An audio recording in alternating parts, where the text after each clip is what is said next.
afternoon. My name is Deborah Scholl, Chair of Brickell Literary Society, welcoming you to the virtual author series. I'm very excited to announce that our in-person luncheons will resume at Temple Israel in March, or so I hope. The lineup of authors as of now are Reina Grande, Diana Abu-Jaber, and Douglas Stewart. We're hoping to schedule one more author. Once all is confirmed, we'll send the details to you. Thanks as always to Mitchell Kaplan and Christina Nosti of Books and Books, and to you all, our members. Remember, please submit any questions you have for the author in the Ask a Question section at the bottom of the screen.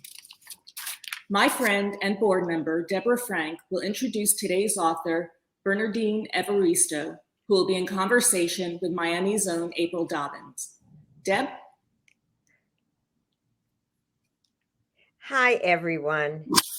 It is my pleasure this afternoon to introduce our enormously talented author, Bernardine Evaristo, winner of the 2019 Booker Prize for her novel, Girl, Woman, Other. This was the first time a Black British author, no less a Black British woman author, won the Booker Prize. In so many ways, Bernardine is a groundbreaker. She is the product of the marriage of a white British mother and Nigerian father. She is proudly gay and addresses her experiences directly in this book and in her novels. Her talent extends to all genres of literature, including fiction, verse, nonfiction, poetry, essays, literary criticism, and drama. Manifesto, on Never Giving Up, which is the title of her memoir, which I have to say I do love, Never Giving Up, is her recollection of how she went from being a working class mixed race child to the unconventional and successful author that she is today. Always an outsider, she always is pushing boundaries. Today, Bernardine will be in conversation with April Dobbins, a writer, filmmaker, and educator based in Miami. Please welcome Bernardine and April to hopefully our last Brickell Avenue Literary Society Zoom meeting before we return to our beloved in-person event. All right. Hi. Hi. It's weird to be like thrown in conversation when it's the first time meeting. Yes, I know. But I'm April. I'm very excited about talking to you today. I have to say, I think one of the reasons I was asked to do this is because for a full 2 years, every other thing out of my mouth was girl, woman, other.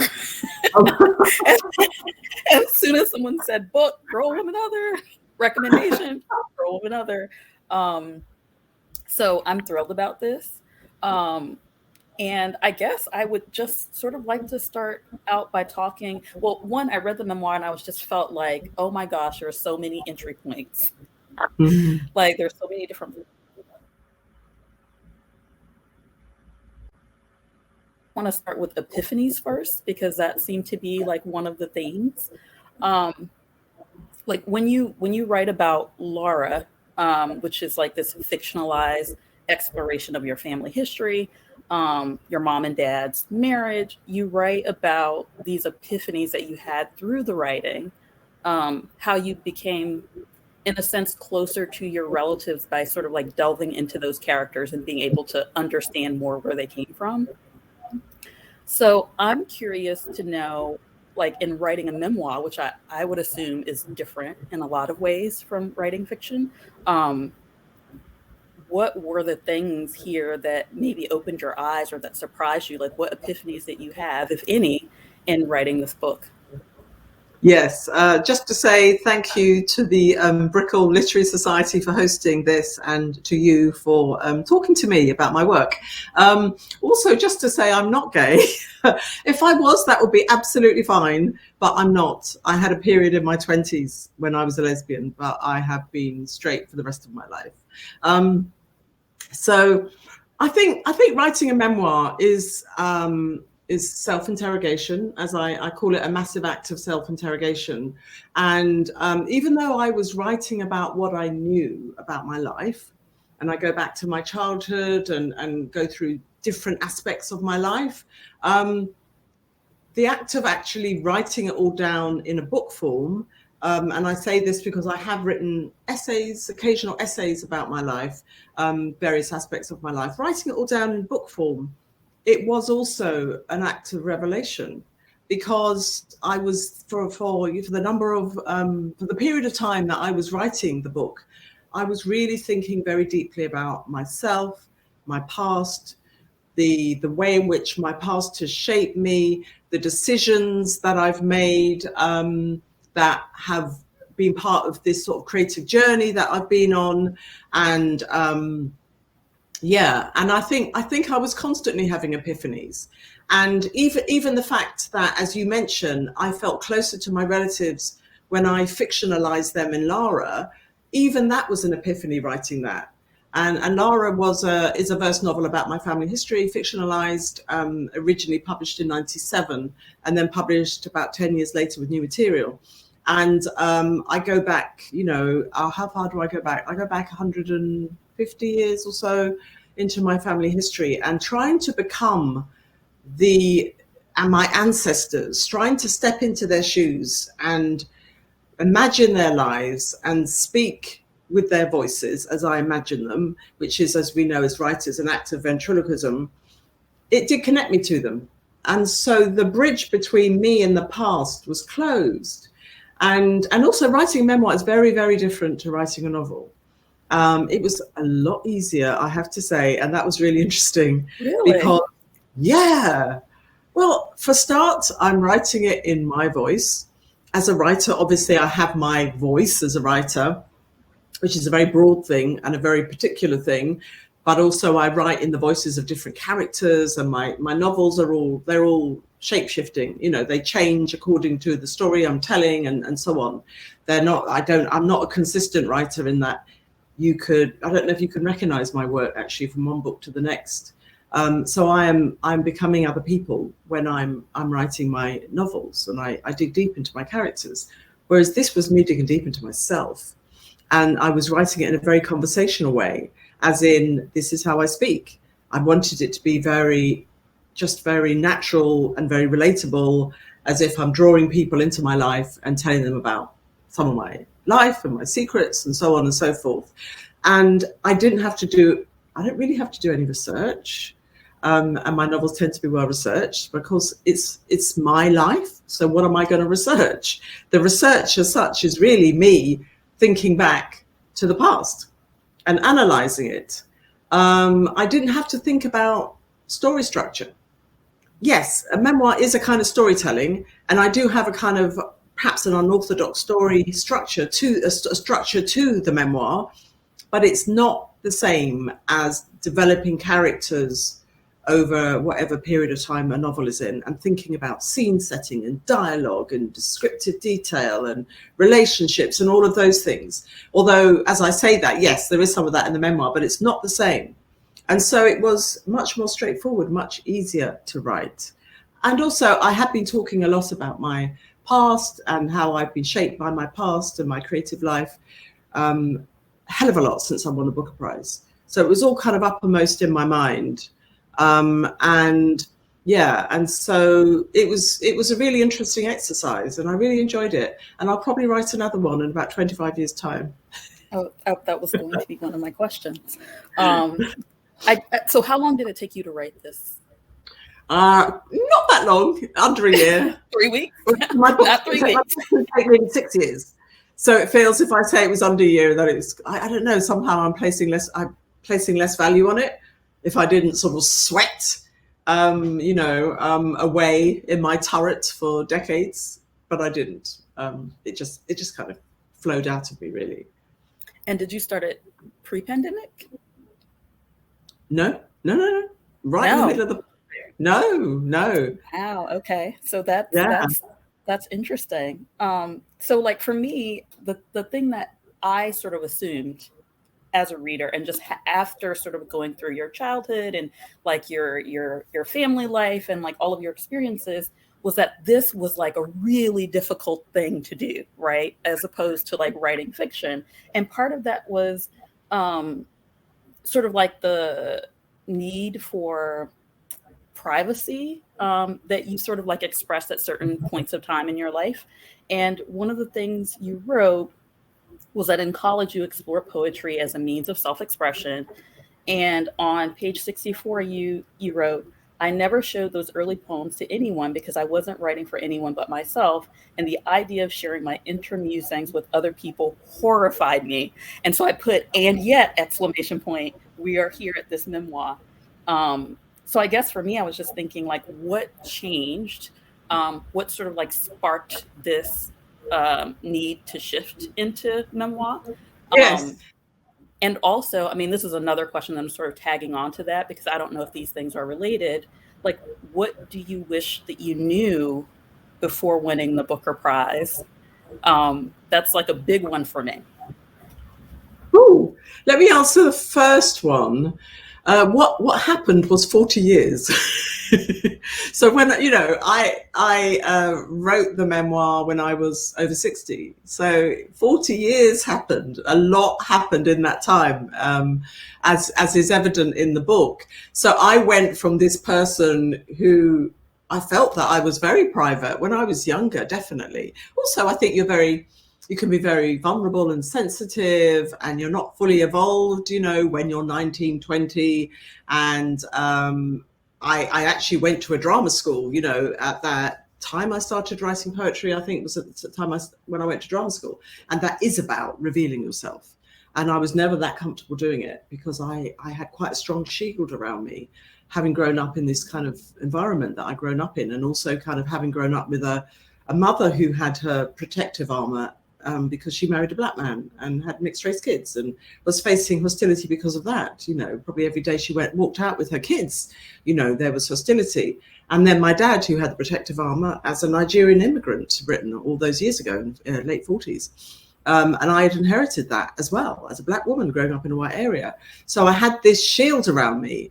And then I did go to drama school, which is about, becoming emotionally open and all those things. So I guess I was probably more emotionally open than people who don't go through that kind of experience, perhaps. And also what the act of acting on stage, you have to draw on your emotions. You have to try and, expose yourself in a sense and communicate to, sounds awful, but communicate to your emotions to an audience. So that was very much part of my life. So I guess that was transformative from, going from the person in the bedroom writing poems that were so precious to me. And I absolutely couldn't entertain the thought of sharing them with anybody. And then to this person who's out there in the world doing theatre, and then becoming a writer, which of course, as a writer of poetry, verse fiction, a novel with verse fiction, Girl, Woman, Other fusion fiction, also all other kinds of writing, I am mostly hiding behind the fiction, and I'm not writing mostly about myself. So I was able to maintain my private life and also not really revealing myself a great deal to people in interviews. We have a wonderful artist in Britain called Tracy Emin, who is incredibly famous here. I don't know if she's well known in the States, but she's always been incredibly emotionally open, and I've always admired it, and I didn't know how she did it, because from her very young years, when she was in her late 20s, I think she's now about my age, she was exhibiting artwork that was very revealing about herself. So one of her pieces is an installation which is a tent, and it's called something like Everyone I've Ever Slept With. And inside the tent are the names of all the people she slept with. It's a lot of names. Oh, wow. And then she also became very famous for her unmade bed. So it was like this really scruffy unmade bed with all the sort of detritus around it. And also she's just somebody who is very confessional in her everyday life, it seems to me, at least when she's being interviewed, and in her art. Whereas I was the opposite of that, but I always admired that because it was just, I felt that it was so important for us, for women, for people, for men too, to to open ourselves, open up and to show people who we are. And also through that, becoming relatable. Because if we're all walking around closed off, then we're depriving each other of our true selves, but we're also not helping others, So there was something about Tracy Emin being so open and vulnerable and brave, I thought, in revealing stuff about herself. She's just had cancer, and she's got a colostomy bag, and that's all in her art, and she talks about it with no kind of preciousness or self-pity or anything. Astonishing. But and through that, she is empowering other people who are going through that. But that wasn't me. But what happened was, it literally was, there was a trigger, and that was the Booker Prize, when I reached this position in my career where I was just so elated because I'd wanted it for so long. I was so happy to finally be launched globally, which had been like a dream for decades, that my mouth just opened and I wouldn't shut up, and I was being interviewed and I was just talking, and I was talking about my relationships. I was talking about my queer period. I was just like, I said, I don't care. I'm going to talk about who I am. And so it then felt very natural to write the book. So that's some of the journey between the late 70s, early 80s to, 2021, 2022. So then winning the Booker Prize sort of freed you in a way. I mean, I would assume that it freed you in a lot of ways because a lot of benefits come with that. But just in terms of like being more open, I guess that's interesting. Were there downsides to that openness, to winning the Booker, and then to that openness? No. The manifesto, I think I've given about 70% or revealed about 75% of my life in it. So I haven't put everything in there. And I think that would be too much. I do still have a level of self-protectiveness. I also have to protect other people. I come from a family of 8 children. So my childhood is not only my childhood. And also, there are things that I just don't want to share with people. But still, that 75% is a lot more than I expected. And I don't think there have been any downsides. There was a moment when I was writing the book and I got to the stage where I was writing about living in lots of different homes and not having much money and not being able to own a home and, not being in a relationship and not having all the sort of markers of adulthood at a certain stage in my life that everybody else had. People who were often leading more conventional lives, it has to be said. And I felt that I was committed to my creativity and that was going very well, but I was adrift in all those other ways. And, I thought, do I want to tell people about that? Because that is something I probably would have been embarrassed about. And then I had a couple of sleepless nights where I just thought, oh my God, I'm revealing myself to people. Do I really want to do this? And I thought, no, go for it. And then it became really exciting, actually, to commit to being more open than I had planned to be. And I haven't had any kind of comeback on it at all. I think it's been an entirely positive thing. And I hope the book is inspirational, and people tell me it is, because of that level of openness. And also because my pathway through life to reaching this point is an unconventional one. Yes. I am that passage in particular spoke to me. And I have this whole legal pad and these index cards. It's crazy. I just sort of went through and was writing down quotes. And I think this can sort of be linked to how much you stress that mentorship is important and sort of passing this knowledge on is important. Because for me, I've taught a lot. And I think one of the big things in classrooms for me is that I think it's important as a teacher and as an artist to speak openly about rejection and failures and struggling, right? And I don't think that is the whole academy is sort of set up where it's like smoke and mirrors. It's always about your accomplishments. Mm-hmm. So for me, that particular section where it's just you didn't want a house because you didn't want to be tied to a mortgage. You didn't want a marriage at that time because you thought of it as prison. you didn't want a full-time job because you wanted jobs that didn't sort of like squash this life that you're building for yourself that's like dedicated to your craft. But then at the same time, when you get in community with people in your 40s who are like, here are all these tangible markers of my success. Here's my house, here's my car, here's my child. These are tangible things that I can produce that I didn't have before. And you, as the artist, don't have anything to show except for aspirations. And books. You know? And books, yes, and books. And they weren't bringing me much money. Yeah. Yeah. So like for me, I think that showing was super important. And I think it's interesting because one of my questions was going to be, so you talk about this as self-interrogation, and how you talk about that in the context of how you've never needed a therapist and you've always been really good at sort of turning these things over and not necessarily carrying all this trauma, but like working it out. Right. And like, my thing is like, yes, self-interrogation for self is one thing. Self-interrogation for public consumption is another. So I was going to ask you what things were off limits. And I think one of the things that sort of stands out to me is that your siblings are not present. You know, they exist, but they're not present. So that's true. Yeah.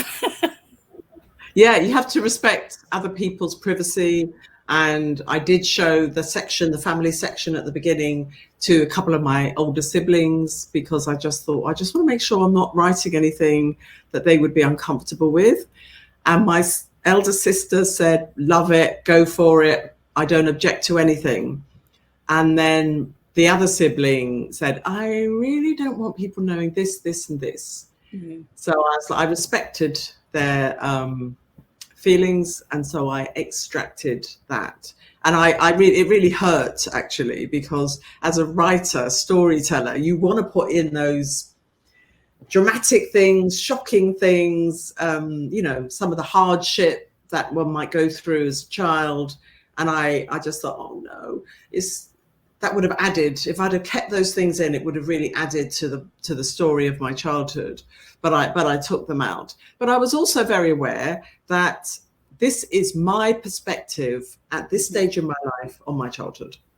And that's something that the more I talk about it, the truer it becomes for me. Because, we all have our lives and the past happens, but our perspective and memory of the past might change as we progress through life. Certainly that's happened to me. So how I feel about, say, my childhood, about my father, about any number of things has changed as I've matured and become wiser and more understanding, and kind of have a fuller idea about, become more compassionate. I definitely have become more compassionate. So how I talk about my life now is not how I would have talked about it years ago. So, for example, I talk about my father being disciplinarian, very difficult, didn't talk to us and the rest of it. I think if I'd have written a memoir about him in my 20s, it probably would have boiled over with rage because I was so angry with him. But what you don't get, I don't think you get that in the memoir at all, because I don't feel angry at him, because he then became relatable as I got older, and we did have a relationship, and he did talk to me and our siblings, and then he became an old frail man and died, and quite a sad life eventually, when my parents split up. And so I feel full of compassion for him, and that's the point of which I'm writing about him. But I'm also aware that, if you have one historical moment, there might be 10 different perspectives on that if you have 10 people in the room, and that I am just exploring my perspective, and that might change in 10, 20 years time.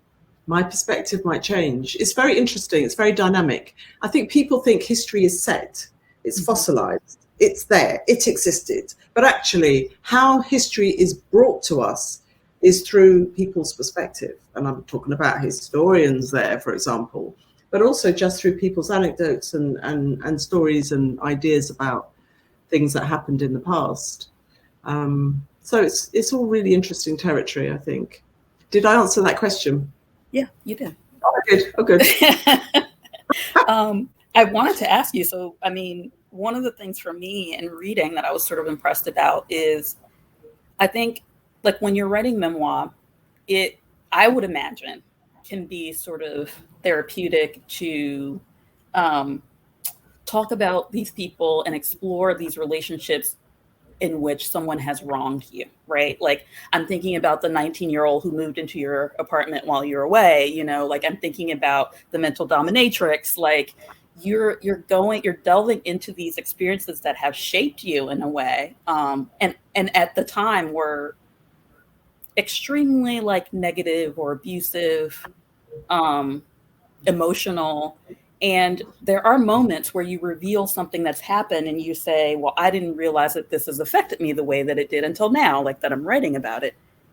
How do you balance writing about these people and these things and these experiences that were negative without it turning into the revenge manifesto, because at the end of the day, like you end up, it all sort of like weaves together in this beautiful way. And you end up writing a very sort of like uplifting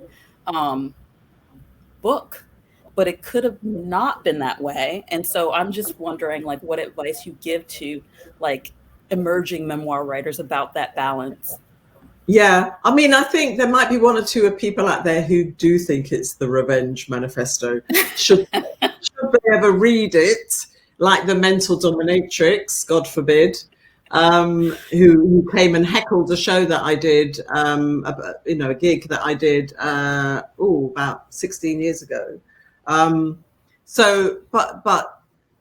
they are the sort of least anonymous or anonymized person in the book, but they would only be known to those people who know them.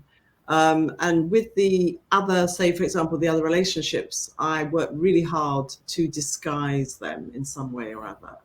So, for example, there were a couple of American relationships, but those people, those guys are still very much around, are very likely to read the book.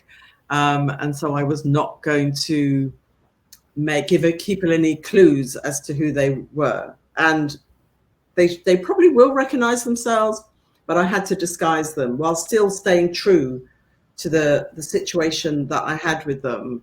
And in fact, my first boyfriend, I wrote about him in the book, but I kind of disguised him. And I haven't seen him since 1977. Lo and behold, he sent me an email through my university email saying, "Oh, I'm surprised to read about myself in your book." Da, da, da, da, da. He was very nice, but he's somebody who never used to brush his teeth. He didn't brush his teeth in the morning because he didn't see the point of it, and I'm quite cruel about that. Yes. Yeah, and he would recognize. He became a doctor. Can you believe it? But, I know. He was a grotty teenage boy, but he obviously recognised that. I haven't got back to him yet, but I will. And I really do like hearing from people, but they sometimes do pull me up on things. So I can't remember what your question was. As usual, I'm going all over the place. But I think for young people, I think the time will present itself. If you're an aspiring writer and you want to write memoir, you might have to wait to do it if you're too close to it. So I am writing about my life, but I'm going back to the 60s, to my childhood in the 60s. Even when I'm writing about my lesbian period, that was 30 years ago, over 30 years ago. I have huge perspective on things, I have the long view. I can go back into the past and interrogate it from a lot of psychic distance. Even 20 years ago, even 10 years ago, is leaving a good chunk of time for me to process and to write about something without being too emotionally messed up if these were difficult things. So my advice is don't rush it. Maybe write about other things before you write the memoir, if that's what you want to do. But also I think memoirs are really important, and I think as a Black British woman, we have very few memoirs about Black British women, from Black British women. There are autobiographies. They tend to be famous people, singers or athletes or whatever, that they haven't written themselves. but sorry, I just hear a noise. I think it's rain outside. But they haven't written those books themselves. But a Black woman sort of writing a literary memoir about their life that is also about the creative life and a very individualized life is very, very unusual. But it's really, really important that those books are out there. And like I say, in Britain, they're not. So it is also a political act to get this book out there. Yeah. I would like to ask you a little bit about teaching, just because, I mean, I know like the decades have passed, like your life has changed in a lot of ways, but a lot of the book is you working to save space for writing. And then, you know, there's also a considerable chunk that is like dedicated to mentorship and how important it is, and to teaching and to all of the things that you're sort of doing to ensure that the institutions are there for young writers of color. But I think, I mean, I guess one of the things for me, you write on page 139, for those of us who did not skate breezily through our earlier lives and learn to never give up, it's our duty to guide the young ones in how to do the same. So for me, sometimes I think there's a trickiness to this mentoring and teaching when you're a woman, and especially when you're a Black woman, because you're sort of expected to be accommodating and self-sacrificing. And I've seen a lot of Black women sort of like lose themselves in caring for others. So I'm just curious how you navigate like your boundaries, like boundary setting, what they are when it comes to like mentorship and teaching. Yeah, I'm very good at boundaries, actually. I'm very, very good at it. I don't feel drained or exploited or unnecessarily put upon by, say, the university where I teach, because I have established very, very strong boundaries. I actually became an academic with a full-time position in a university faculty at the age of 51. So I'd already had this long portfolio career as somebody in the arts before then. So I went into university life as a fully established individual and very strong in myself. But I do know, and I hear about America actually, where women of color in the academy are really put upon and are, expected to do all this. Yes, I've heard about it. I quit, so no more. I recently quit. You quit. So no more. Yeah. I did. It was killing me. Absolutely. I don't think it's quite like that in the UK. The mentoring schemes that I've set up, and any of the mentoring that I might do, although I do less of it now, but I set it up for other people to mentor, like with the Complete Works mentoring scheme, which lasted for 10 years that I set up. It is what I voluntarily choose to do it because I want to, to support younger writers, and it's not just necessarily younger, but aspiring writers, in particular writers of color in Britain, who have been historically completely and utterly marginalized. It's a choice that I have taken on myself. But I'm also very good at compartmentalizing my life. So even though writing is my focus and I have my academic career, which these days isn't overly demanding at all, it has been, but it's not at the moment.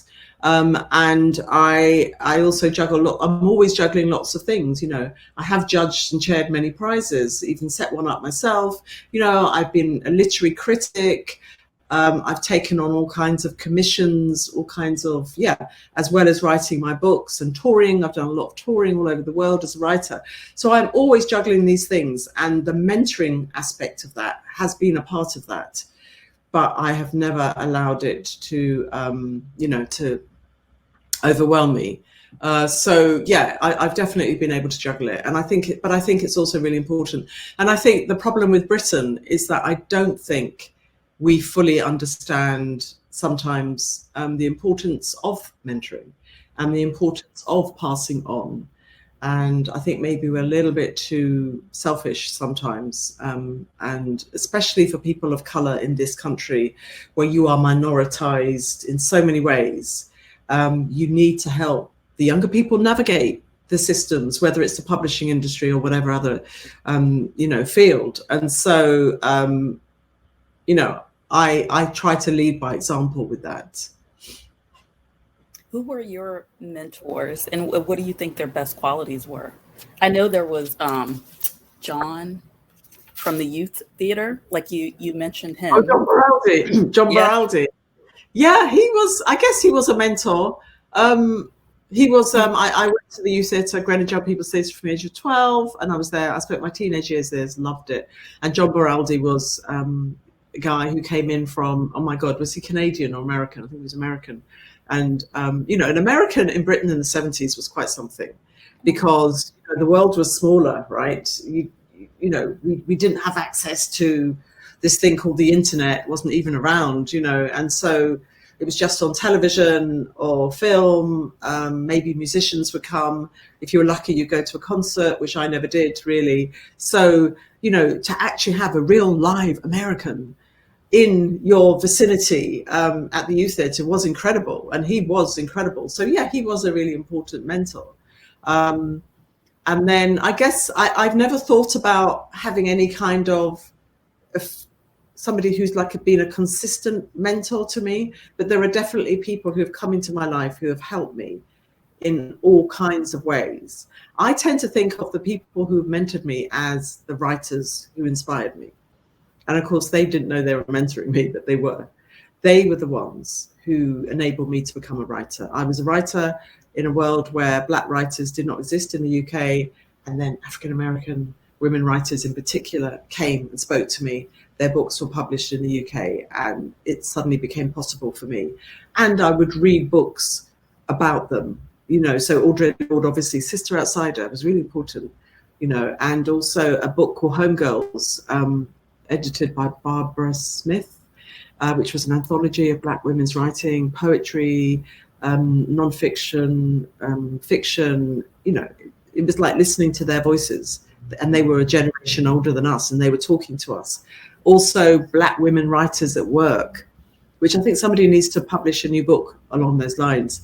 And it was a book of interviews with African-American women writers. It was published in the 80s, and it had Toni Morrison, Maya Angelou, Alexi DeVoe, Alice Walker, amazing. So hearing them talk to each other, because the whole circuit in the 80s of writers coming and doing gigs, sort of thing I'm doing, hadn't really taken off. So you couldn't go to, you know, some of the big literature venues that exist now to hear writers speak. So you read their works.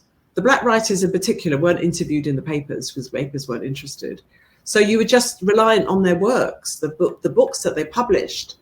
But then when you heard their actual ideas and philosophies and practice through like that book of interviews, or through an anthology, or Audre Lorde's essays, then they were also voices talking directly to you.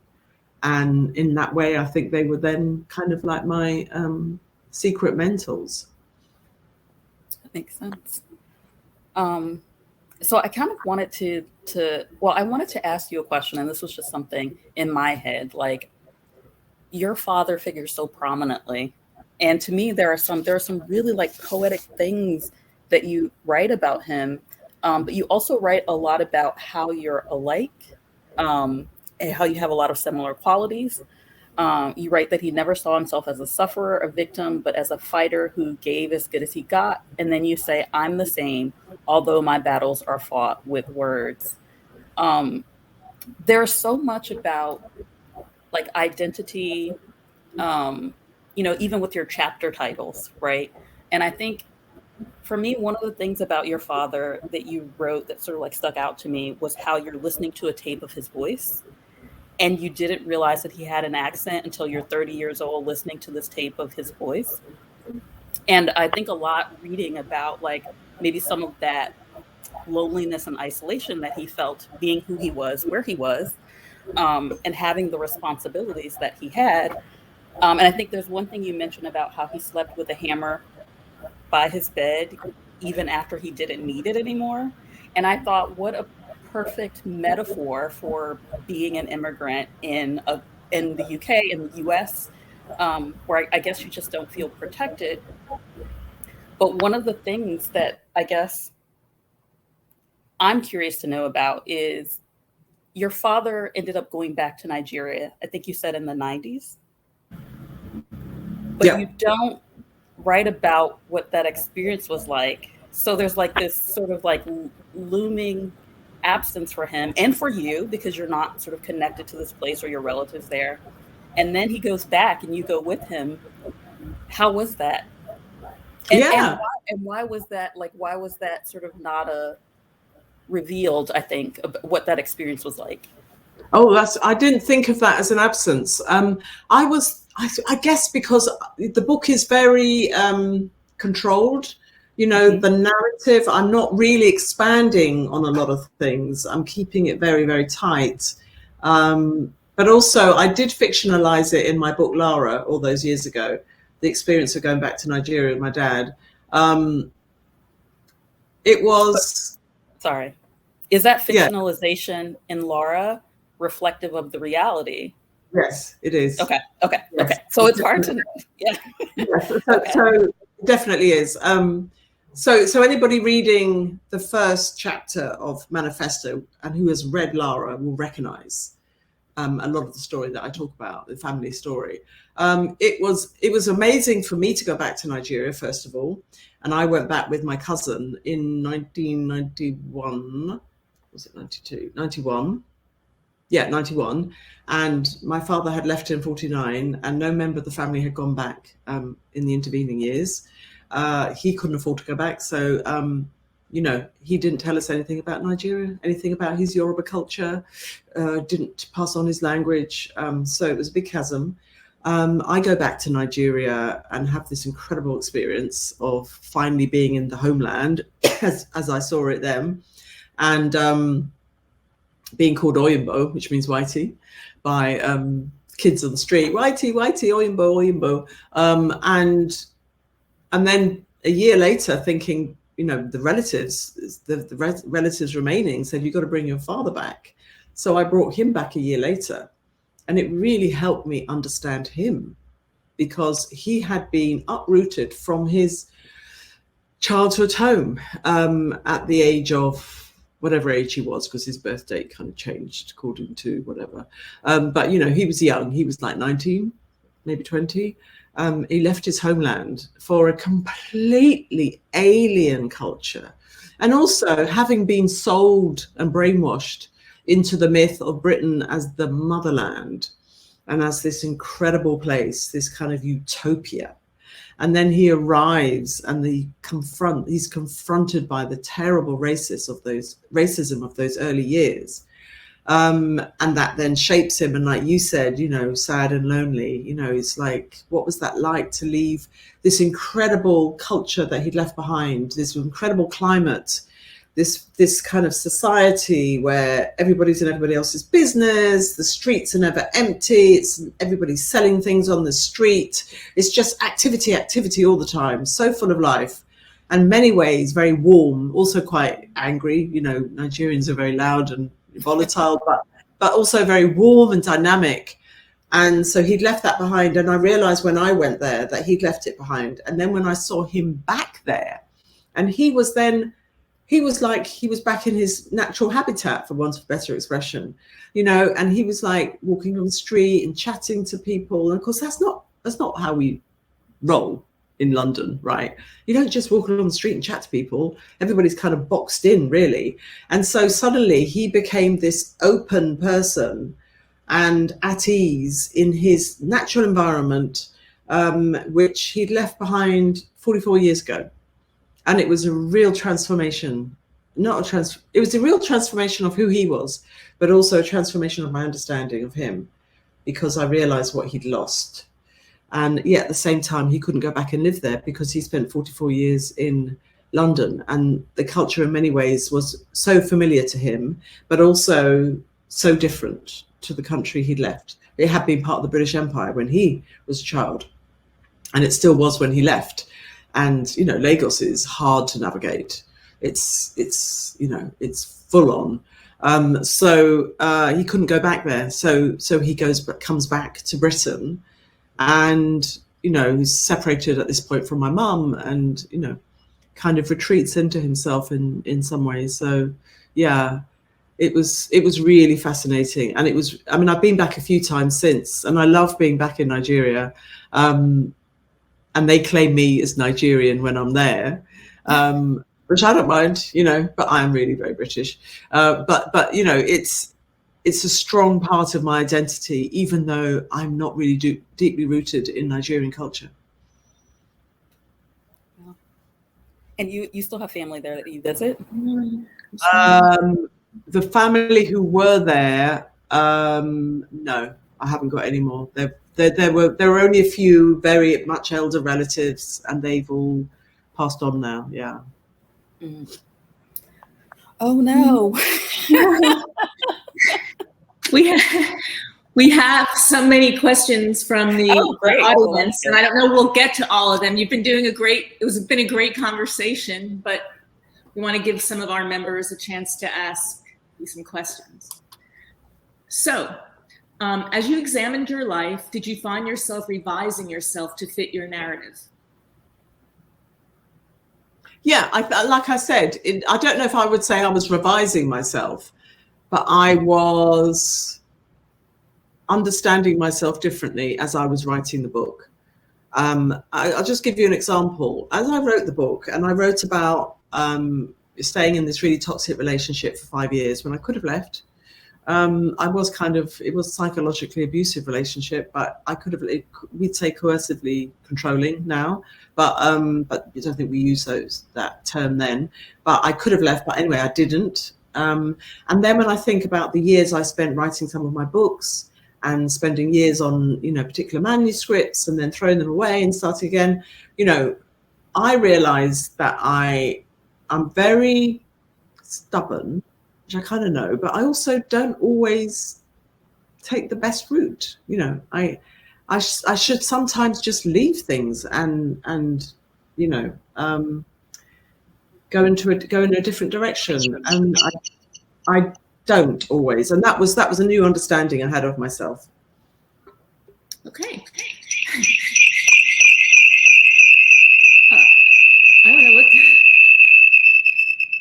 It's quiet. Let's see if I can get it. Do you feel that race issues for an author are different in the UK versus America? Deborah, make sure that you don't have any open tabs on your computer. That may be causing the reverberation. Do you want me to jump on and ask them? Yes, go ahead. Let's do that. It's very, very different. Very different background. African Americans have a shared history going back hundreds of years. Black people in Britain, I know that you also have lots of people from other parts of the world, Black people from other parts of the world, but you also have that central shared African American history rooted in slavery and everything that happened after it. In Britain, we were part of the British Empire, which controlled a lot of Africa, a lot of the Caribbean, Asia, at one point even America, and the sort of migration of Black people to the mass migration of Black people to Britain happened in the second half of the 20th century. And even though the Black history in Britain goes back hundreds of years, indeed, to the Romans, which I've written about in The Emperor's Babe, but essentially, if you talk about recent history, then it's the second half of the 20th century. And those Black people came from 53 countries of Africa, I think 30 countries of the Caribbean, and mainly those two places. And even in Africa, even to say somebody coming from Nigeria would be Igbo, Yoruba, Fulani, Hausa, multiple tribes. I can't remember how many tribes are in Africa. Africa has thousands of ethnicities. So it's huge diversity. And come to Britain, and people stayed in their communities, except as the generations progress, the children started to mix, because they then had a shared Black British identity. And so the Black literature of Britain is very different to the African American story. We have Mary Seacole, who wrote The Wonderful Adventures of Mary Seacole in Many Lands. She was at one point more famous than, I don't know if you know Florence Nightingale, Lady with the Lamp. No, probably just a very British reference.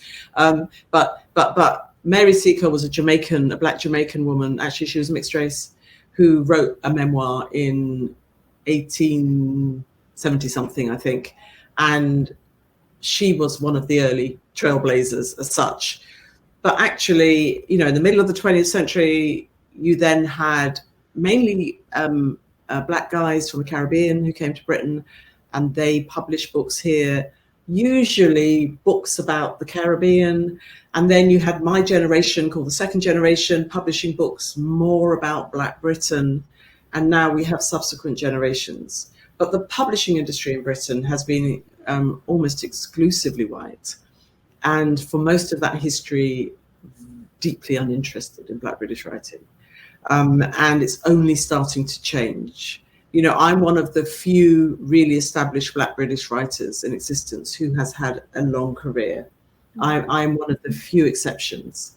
And so, yeah, it's, and I know a lot about African American literature in particular. You know, I've read a lot of it. I keep on top of it.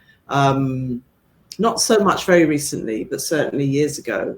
And so I know that the history is very, very different. You also have a very strong Black academy, African American academy. You have a strong African American middle class. You have a very strong African American infrastructure, which we don't quite have. And we also don't have the numbers. I think there are probably 1.5 million people of African descent in Britain out of a population of 60 million, whereas you have 350 million, and I think 10% are African American. And then you have, I think, 10% Hispanic, is that right? So the numbers are different, the history is different, the culture is different, the literature is different. Okay, thank you. Is there a central tenet or a secret formula that you can share with us in seizing and owning your creativity? Is it all about persisting? That's such a big question. That's such a big question. It's about, first of all, it's about nurturing it and honoring it. A lot of people feel creative and they want creative careers, but they go down another path, which doesn't support their creativity.